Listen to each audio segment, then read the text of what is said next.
From KPBS and PRX, this is Port of Entry, where we tell cross-border stories that connect us. Soy Alan Lilienthal. Before we begin, I just wanted to let you know that Port of Entry is on Instagram and Facebook, and we'd love it if you could friend and follow us on those platforms if that's your thing. We're at Port of Entry Pod on Instagram, and all you have to do is search for Port of Entry on Facebook, and you should easily be able to find and follow us there. We've also got a group going, and it's specifically for transborder, fronteriza people like you. So again, if that's your thing, find and follow our Port of Entry page on Facebook, then send us a message letting us know you'd like to join the group, and we'll send you an invite. Okay, on with the show, which, by the way, does include a few curse words. So first comes love, then comes marriage. You know how this thing goes, right? Then comes the baby in the baby carriage. And if your mom is anything like my mom, those babies, they cannot come soon enough. The pressure was crazy to have kids. Oh my God. To the point where we were getting bugged all the time from the tias and tios and everybody saying, when are you guys going to have kids? When are you going to have kids? And just like, I don't know, a common answer would be like, when you have your next one, when you have your next kid, we'll have our first one. It was like to the point where it's like overwhelming. So these are the Devlins. So my name is Mark Devlin. And I'm Grecia Devlin, Mark's better half. Mark and Grecia met in Orange County, California about 9 years ago. They dated for a few years and eventually got engaged and married. And the baby thing, they had definitely talked about it. They were in, but they both wanted to wait a few years first. But I wanted to have a kid by the time I was 30. The reasoning was I would look back and I would say, okay, so if I'm 50, my kid's going to be 20, which means I'll still be able to beat him down the mountain on a snowboard or on a dirt bike or go surfing. I was like, I'd still be better than them, right? That was like my mentality. But then, 3 years into the marriage, a surprise. I realized that I was like late and I was like, oh shoot, that's not normal. And so I took a test, found out it was positive, and then we were kind of happy about it. They were pregnant, a bit ahead of schedule, but they were okay with that.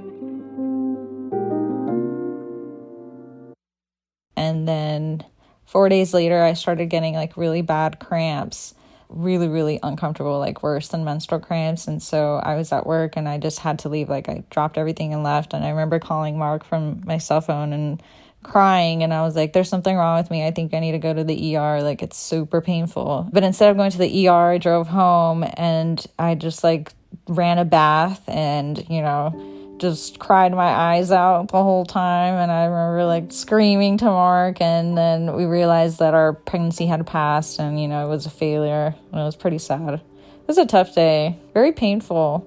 Oh yeah, it was super tough.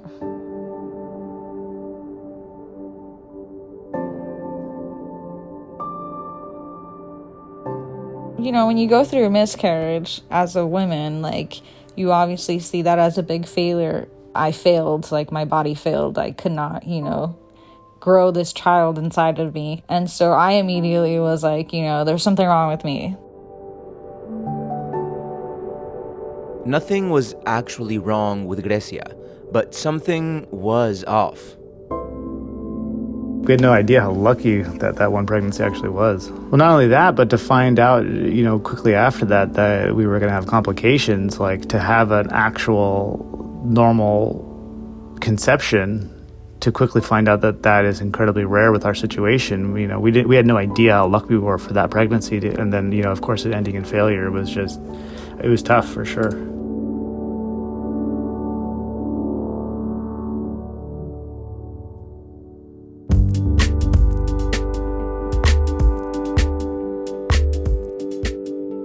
Today in Port of Entry, we're continuing our series on medical tourism at the border with a story about Mark and Grecia, who ended up wanting to have a baby so badly they were willing to cross the US-Mexico border for infertility treatments, just for the chance to become parents. For me, it was like the light bulb, ding! I was like, well, TJ is right here, and we love Mexico. I was like, why don't we just think about Mexico? It's a story about what happens when the future you envisioned is suddenly out of reach, and you're willing to do almost anything to try to get that future back. You know, if it came down to it and you had to pay $25,000 to have, you know, your child born, like, you're gonna do it, you know. But if you know how to use the internet, then you know how to find other options, and that's exactly what we did.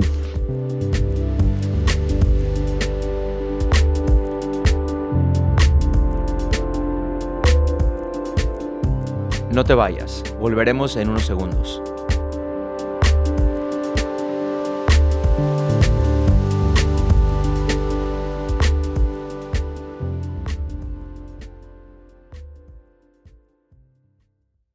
I'm Parker Edison, host of the Parker Edison Project, a new podcast from KPBS that zooms way in on the values that really make America great. There's such a legacy of culture and community, from hip hop to jazz to blues to R&B to soul music in San Diego. It's like a chosen few know. Get the Parker Edison Project at kpbs.org/podcast, Apple Podcasts, Spotify, or wherever you get your podcasts.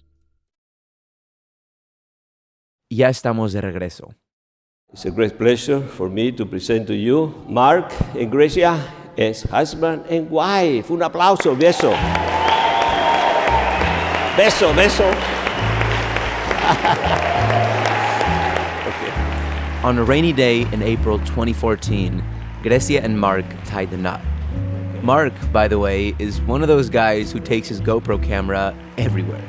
And for their big day, he actually convinced the priest to wear the camera during the ceremony.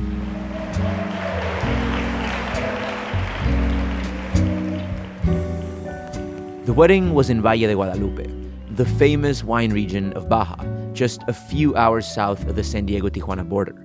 Both Mark and Grecia feel really connected to Mexico, so there was never any question of where the ceremony would be held. I've always said that Mexico is kind of like the last frontier. Mexico is just an amazing place to be, and you can really do whatever you want, and the cost savings involved. There was just so many different things that led up to us being like, nah, it's got to be in Mexico. I would call it my second home. And then a big factor for me was choosing a place where my family in Mexico that wasn't able to cross the border because they don't have visas or passports. I had a lot of aunts and cousins who lived down there that are very special to me, and I wanted them to be part of my big day. The wedding was a beautiful, traditional Catholic one, and the reception was a huge party that ended up lasting until sunrise the next day. I remember Grecia's dad came over and brought like a bunch of, really nice tequila and really nice whiskey for the room, and everybody just had a really great time. But the party was just an absolute blast, and there was just so much fun to be had. There was a lot of dancing, and we decided to get married in April so that the viñedos, the grapes, were like really green because it was a really pretty time in the Valle. I tell Mark all the time, I'm like, we should get married again. I want to have another wedding.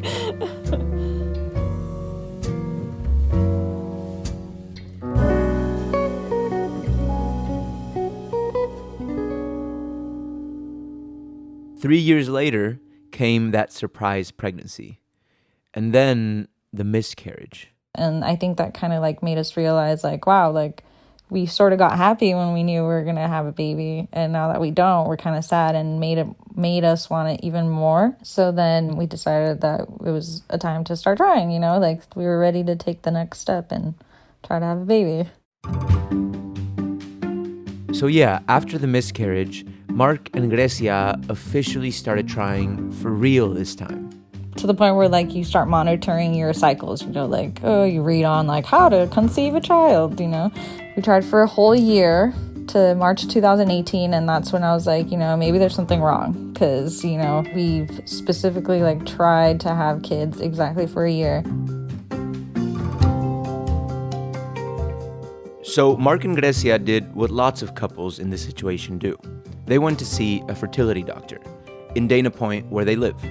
California, by the way, has become a top destination for fertility treatments. Clients are coming in from China and all over the world to get top-notch fertility treatment here. The state is home to some of the country's most innovative biotech labs, surrogacy brokers, and egg donation agencies. And California's good weather and beaches even play a role. Because if you have to get reproduction assistance, you may as well do it somewhere nice. In any case, when Mark and Grecia's tests from their visit at a fertility clinic came back, the results were not at all what they expected. It was very shocking because we did not suspect Mark at all. I don't know why, but we just didn't. And so when we got it, it was very like, oh, like, whoa, that's not what we wanted to know.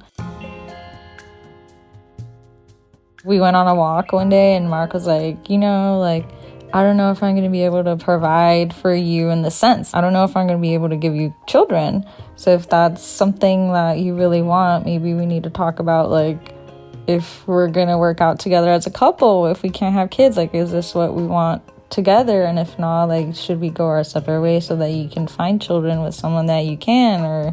And I was like, what? Are you crazy?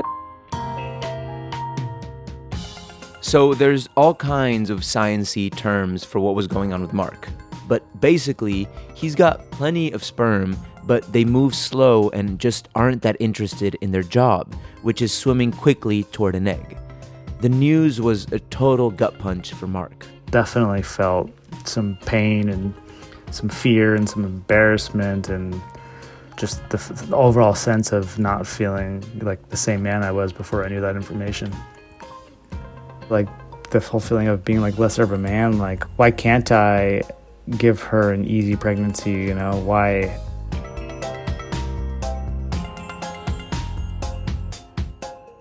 And I don't know, like I'm not a Mexican machismo, but I definitely echo with that sentiment of, the man being the head of the household and, what it means to be a man and all that stuff. And I instantly was like, I'm half the man I was before I knew about this. And that was the most emotional thing for me, which is just, first of all, like, are we ever going to have children now? Is it even possible? At the very beginning, I was deflated and took it as the end. But it wasn't the end. Actually, it was just the beginning. Immediately after talking them through the test results, the fertility doctor presented Mark and Grecia with a menu of options. They read you, like, the cost of things, this is what you have to do if you want to conceive a child. It's going to cost this much for medication, this much for surgery, this much, And so after they read you their options, then you choose if you want to proceed with that doctor or, like, how far do you want to go through this process of, having a child. And then you start researching a bunch of stuff. Like, I remember just, like, clicking up articles and articles and articles about all this information and learning, like, oh, this person tried this and this doctor says, you should do this first. So I don't know, it's just a very overwhelming time. I remember it was very overwhelming. All the research Mark and Grecia did after that appointment ended up pointing in one direction: in vitro fertilization, or IVF. It's hands down the most effective fertility treatment. At first, Mark and Grecia were just shopping around, meeting doctors who all had something different to say about their chances of IVF success. So all this is like a big process. And like, as you're going through, like, you're just swiping the credit card, right? Like, every consultation is like not covered by insurance. So it's like, that's how you start IVF. But each consultation left Mark with a bad taste in his mouth. It just all felt way too transactional. I felt like they were taking advantage of us, like you're telling us it's not likely going to work, but you're also saying that maybe, you give it a chance, So like, are you really here to help us, or are you here just to make some money off of us? And that's when I was just like, screw these people. The prices they were being quoted were about $25,000 for the cost of the procedure, plus all the medications and follow-ups. And their insurance was going to cover exactly none of it. Every state is different, but in California, insurance companies are required to cover some infertility treatments.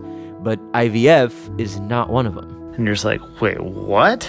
20? That's when you start like questioning, the U.S. like healthcare system. You're like, wait a sec. So if humans are kind of required in our society to continue our society. Like, why isn't something like infertility covered by your health insurance? Like that seems like one of the most important things to have covered, in my opinion. If I want to continue my bloodline, I want to make sure that I can do so, but I guess I can't, and now I got to do it all out of pocket. And seeing that price tag on it, I was just like, wait, this is going to be $25,000? And that's when we started looking at other options.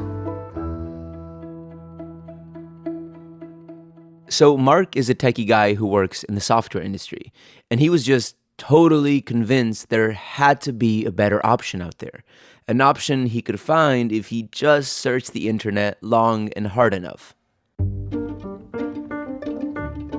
I was on Reddit, looking around on Reddit, but also, looking into other avenues, and people would do these things where they do like pregnancy vacations, where they would go to Puerto Rico or the Dominican Republic, into all these other areas where, if I'm going to spend $25,000 anyway, why do it in my backyard while I'm staying at home? Why not go spend a month in Puerto Rico or spend a month in wherever in order to enjoy the scenery? Because you're going to have to be doing constant weekly meetings and ultrasounds anyway, right? So IVF or pregnant fertility tourism is a real thing that people do. That's when that light bulb went off, and Mark thought, what about Tijuana? I've never done any medical tourism in TJ because for everything in my life, insurance is covered in the United States. So why would I go south of the border?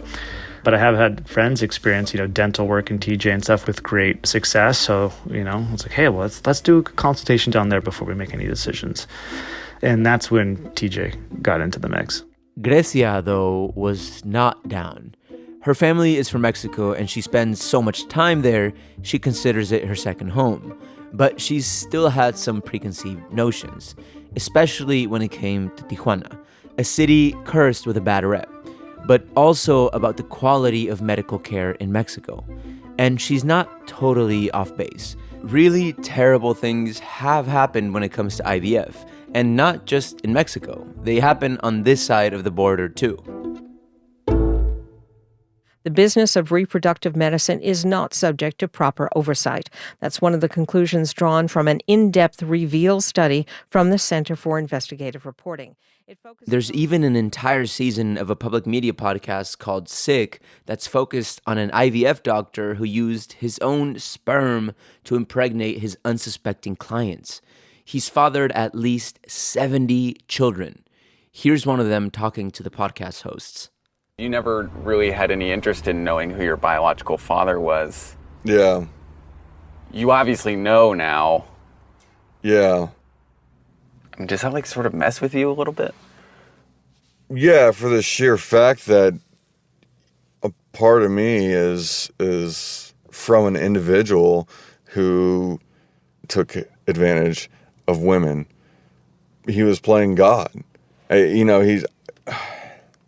You kind of think, did he get into this profession to basically violate women and get off on it?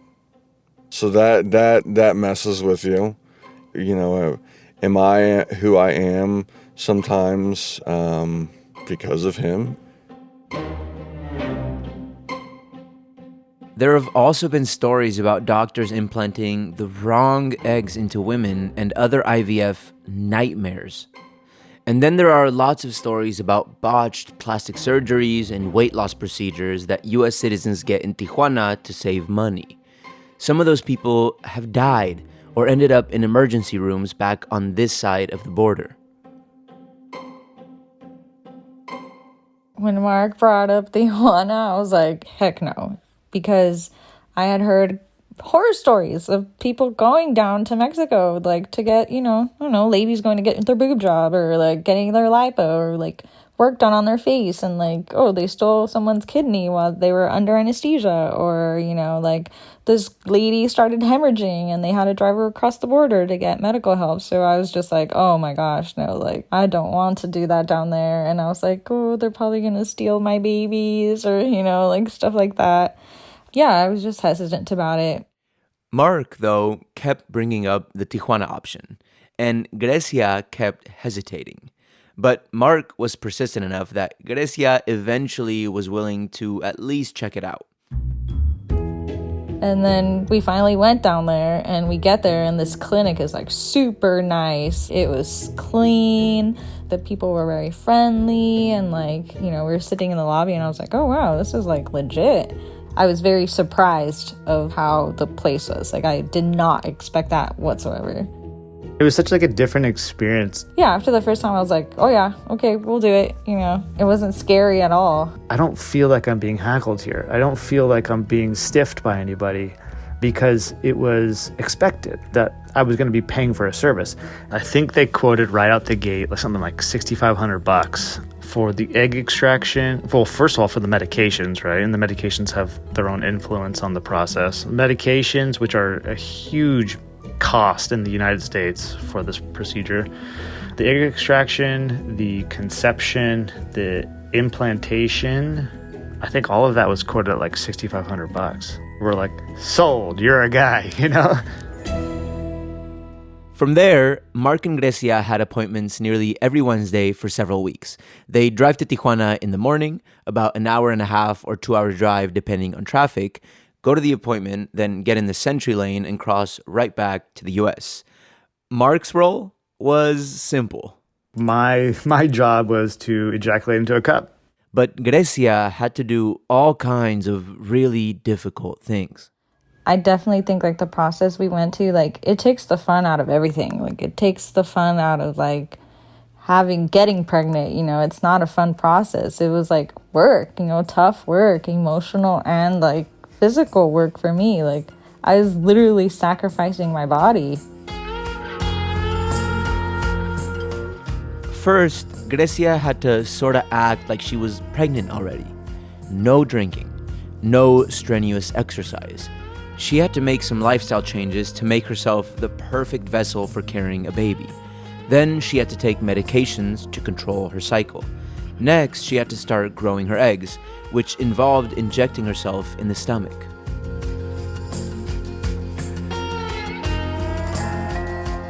And like they give you like a box of needles and like syringes, and that was crazy because then you're like, oh shoot, like I have to drive like a box of syringes and needles across the border to inject myself. But it was scary. Yeah, I did feel like a drug dealer. I was like, oh no. And then about 3 months later, it was egg retrieval day, a process that required Grecia to go under anesthesia so the doctors could carefully extract the eggs she'd worked so hard to grow. This was actually the most intense, scariest part of the whole process for Grecia. And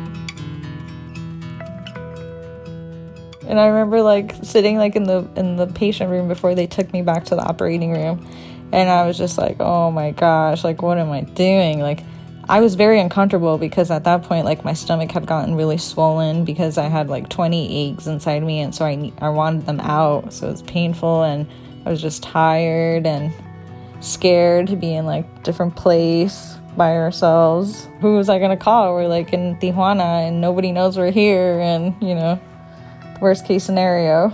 I remember like being like, fuck, were you gonna really do this? Like, I definitely had some concerns per se. Those concerns, though, were put to rest a few hours later. Grecia was fine, but she was pretty uncomfortable. I remember like puking on my way home. It was gnarly, but yeah. Because, you just had surgery. They put you under anesthesia, like if you had your appendix out or something like that, you're all drugged. So I remember like I vomited on a drive back, and it was very painful. In the car crossing back from Tijuana to San Diego, Mark remembers feeling a huge amount of guilt. All those injections, all the meds, all the checkups and poking and prodding, everything Grecia was going through was because of him. And he'd added to the stress by making her go through it all while outside her comfort zone in Tijuana. Why does she have to go through this in a different country? Maybe not so much guilt from the fact that we had to go through IVF in the first place, but guilt that maybe I dragged her down into Mexico to do it. She went through the brunt of it all. I had it fairly easy, I was essentially just the bank, and she was the one that had to take the pain, and she really was the one that sacrificed everything because of my biological failures. Grecia's extracted eggs were mixed with Mark's sperm. Then it was back down to Tijuana so the doctor could put 2 of the fertilized eggs back into Grecia's uterus. It's another part of the process that Mark couldn't resist capturing on his GoPro. Going to Mexico one last time. Where we going, babe? Not one last time. Where we going? To Mexico. What for? I don't want to record this. This is awkward. Picking up our babies. Mexico.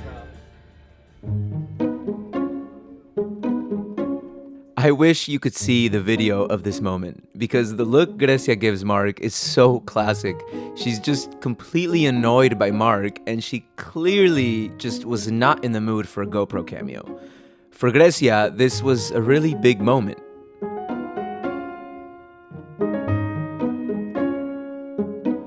We woke up really early to get down to Mexico. I think it was like 5:30 a.m. So I was very tired, and the night before I couldn't really sleep because I just it was like, you're like, oh shoot, tomorrow's a really big day, like I'm gonna get an egg implanted into my stomach, and that's technically a baby because it's fertilized.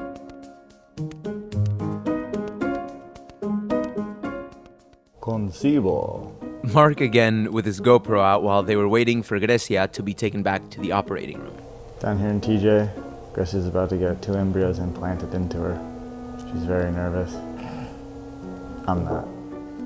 And they just lay you down on the table and whoop, in goes the embryo, and you lay there for like 20 minutes and then you're all good to go, and then we just get in the car, drive back home. After I had the procedure, I was very excited and very cautious because I didn't want to do something bad that would jeopardize my pregnancy or my procedure. Like, we just spent all this money, and it's like, oh my God, like I need to walk on eggshells. So it was very stressful for me. I felt like I had a lot of weight on my shoulders to carry. Grecia and Mark allowed themselves to feel a little excited, but mostly they felt really nervous. 1 or both eggs the doctor had injected into Grecia could take and start growing into babies, so they could be having twins. Or neither egg could take and they'd be back to square one. We'll find out the results after a quick break. No toquen ese dial digital. Listen, we understand that sponsoring a podcast is new territory for most local businesses and nonprofits. It probably seems a little daunting, but actually it's super easy and kind of fun. Our in-house experts at KPBS will help guide you through the podcast sponsorship process, which I promise you is pretty painless. Contact corporate support today at 619-594-5715 or email podcasts@kpbs.org. Thanks. Bienvenidos de nuevo. So Mark and Grecia waited 2 very nerve-wracking weeks. Then Grecia took a pregnancy test, and they were crushed. It was negative. I was angry a lot. That was really hard. I remember after our first implantation, it was unsuccessful. That was I was very pissed. I was like, what did I do to deserve this? Why did I have to be the one person that has infertility? So it was very another blow to the heart, oh, this isn't gonna work either. What am I gonna have to do?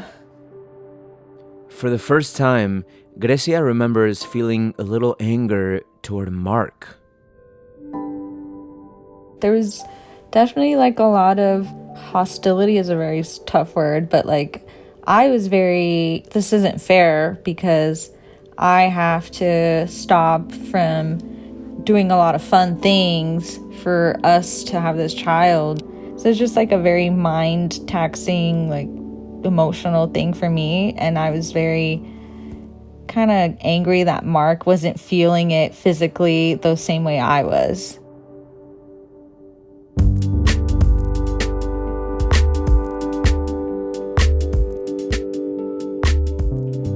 At this point, Grecia and Mark were down, but not out. Not yet, anyway. They had to wait for Grecia's cycle, but the next time she was ready, they went right back down to Tijuana to try again. They had more fertilized eggs waiting in the lab in Tijuana, and they weren't ready to give up just yet. Again, the doctor implanted 2 eggs to increase the chances of success. How do you feel, babe? Normal. I don't feel anything different. You don't feel anything different? No, I just feel like I had to pee like a minute. Another GoPro moment outside the clinic in Tijuana after the second implantation. Anyway, this time around, they wanted to let themselves feel hopeful, but not too hopeful. It was a tricky emotional space to navigate. I didn't want to get my hopes too up because if it failed, then it would just be another set of disappointment, another period of failure for us where it's something that's so emotional that it's almost like you're so drained at that point. It's like it can continue to fail and you can almost be indifferent again because it's like, well, what is worse than what we're already in from the sense of trying to have a child and you can't hit it. So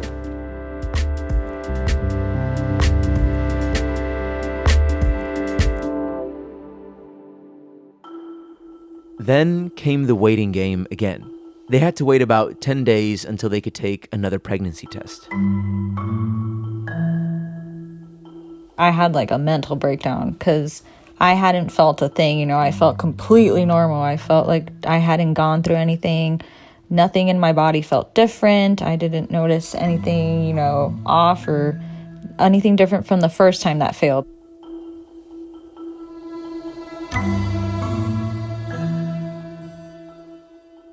So I remember breaking down in the kitchen one day, crying, and I told Mark, it didn't work. I know it didn't work because I feel the same way I felt the first time when it failed.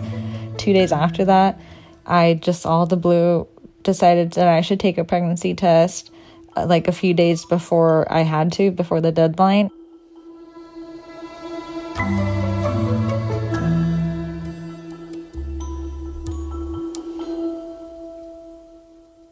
And it turned out to be positive. And I remember I was like, oh shit, it actually worked, wow. And it was just it's a very happy feeling, but then you're also very guarded because I already had gone through a miscarriage a few years before and the first cycle had failed. So I was keeping my guard up for failure because we had been through a lot at that point. I knew that I had to be guarded and be happy, but only to a certain degree because I didn't want to break my heart.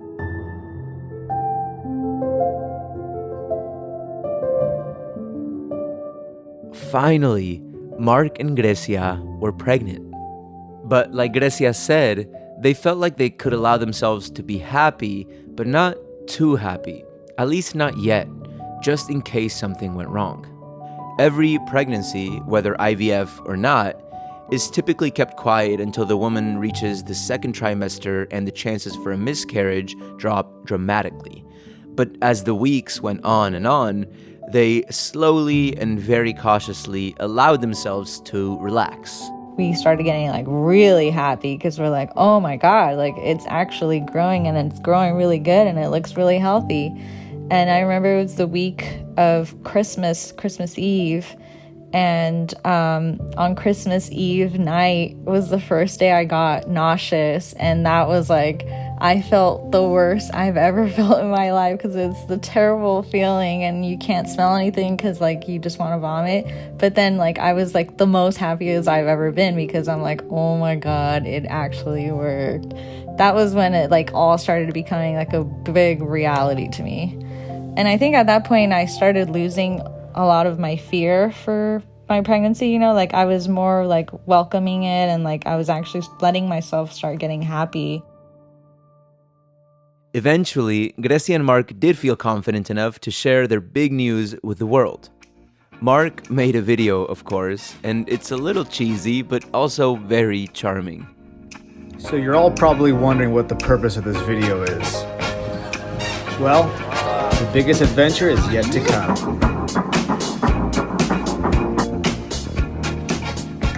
Do you know baby's gender? Yes, it's a girl. Okay. Then late one night, Grecia went into labor. And at about 4:50 a.m. the next day, August 24th, 2019, it's a baby, yes, not your imagination. Oh, hello, Mom and Dad. Look at those eyes opening. Grecia and Mark finally met their baby girl.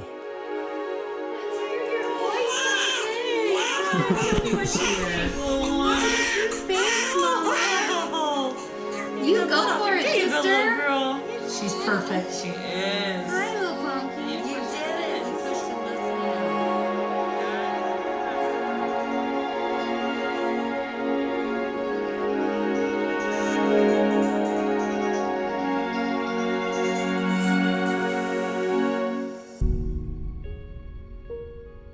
It's a very surreal moment. Like when they pulled my baby out, you just like stare at it and you're like, oh my gosh, like it's alive and it's here and it's moving, and you're just like, you're very happy and like so much in love. I felt so tired and so overwhelmed, but then like I just wanted to like hug my baby, you know. It's like, just give her to me. Like you just find like this strength out of nowhere, and you just like get the power to do this, you know, because you're so much in love. And all of my hard work, all of this like journey I had gone through IVF and then my pregnancy, and then finally I had seen like the fruit of my labor here breathing and crying at me. So I don't know, it's just a very happy experience. I remember just, the crowning process being like, this is by far the most intense visual thing I've ever seen. But to also see, the top of her head that was already, her head being the baby's head, which was already kind of full of hair, coming out and seeing her face for the first time, the whole emotions of that, and seeing, Grecia finally feeling a sense of relief, emotionally and physically. And I don't know, it was just more than overwhelming. It was sensory overload by all means. It was the most intense thing I've ever gone through, and I've gone through absolutely wild shit in my life, but that was just like next level.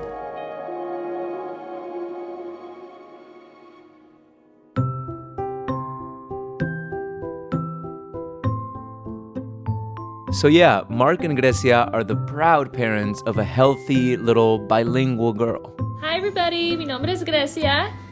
Papi. ¿Cómo te llamas? Anani. ¿Cuántos años tienes? No. ¿Y qué estás viendo en la tele? Coco. Coco.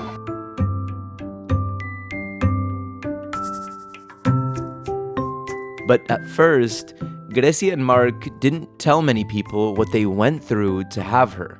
They were a little embarrassed, ashamed even.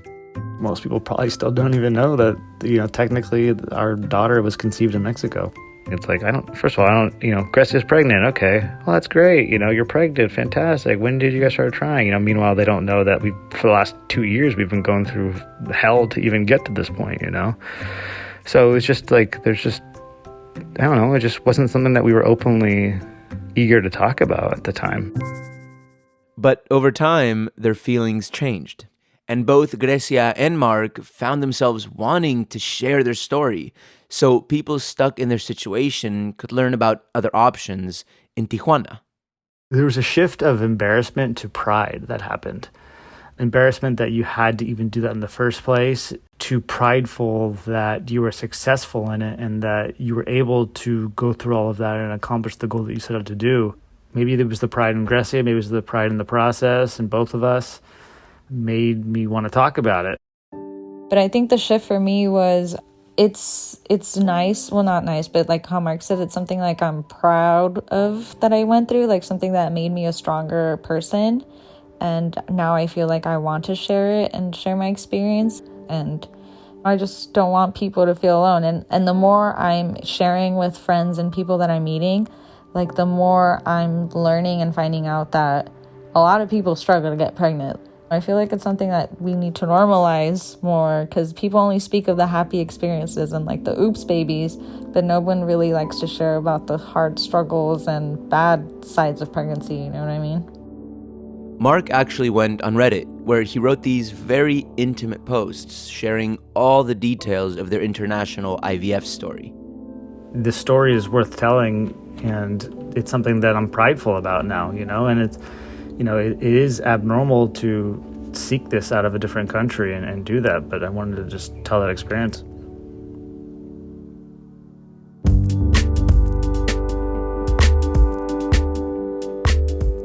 Mark and Grecia's daughter will be 2 in August. And she probably needs a sibling now, so we've started the process of just understanding, well, how many embryos do we have down in Mexico still, and is this the time in our family planning that we should probably start thinking about revisiting Concebo and TJ and understanding what it's going to take to get some of those other things implanted, Do we need to start buying some meds again? I definitely want to have another baby. And luckily, we still have some embryos left. Just the whole nervous, anxious part is going to start all over again. But yeah, very exciting. While we were finishing up this episode, Mark and Grecia did end up crossing the border again. And of course, Mark took his GoPro and recorded the appointment with their doctor in Tijuana. He's a funny guy who really wants Mark and Grecia to have 2 babies instead of just 1 this time. I hope so, twins. That's what you said last time, Son twins. I'm like, no. Do you have a question, Mark? Do you want twins? Boy? What? No. The answer is no. Last time we might even pay that extra money to find out of the embryos we have left, which ones are males, so that I can finally, get my son, who is just chilling down in Mexico right now.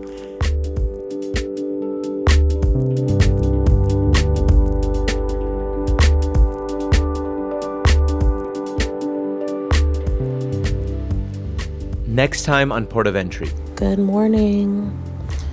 It is 7:39. I have my appointment today at Obesity Not For Me in Mexico, in Tijuana, to be specific. A serious health problem causes a plus-size model to cross the border for weight loss surgery. I miss tacos so much, but I'm being strong. How she's handling the life change privately and publicly. I honestly feel like if the body positive community, has an issue with that, are they really body positive?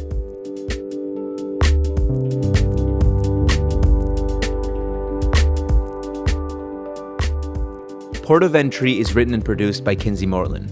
Emily Jankowski is the co-producer and director of sound design. Alisa Barba is our editor. Lisa Morrisette is operations manager, and John Decker is the interim associate general manager of content. This program is made possible in part by the Corporation for Public Broadcasting, a private corporation funded by the American people. I'm Alan Lilienthal. Gracias por su atención.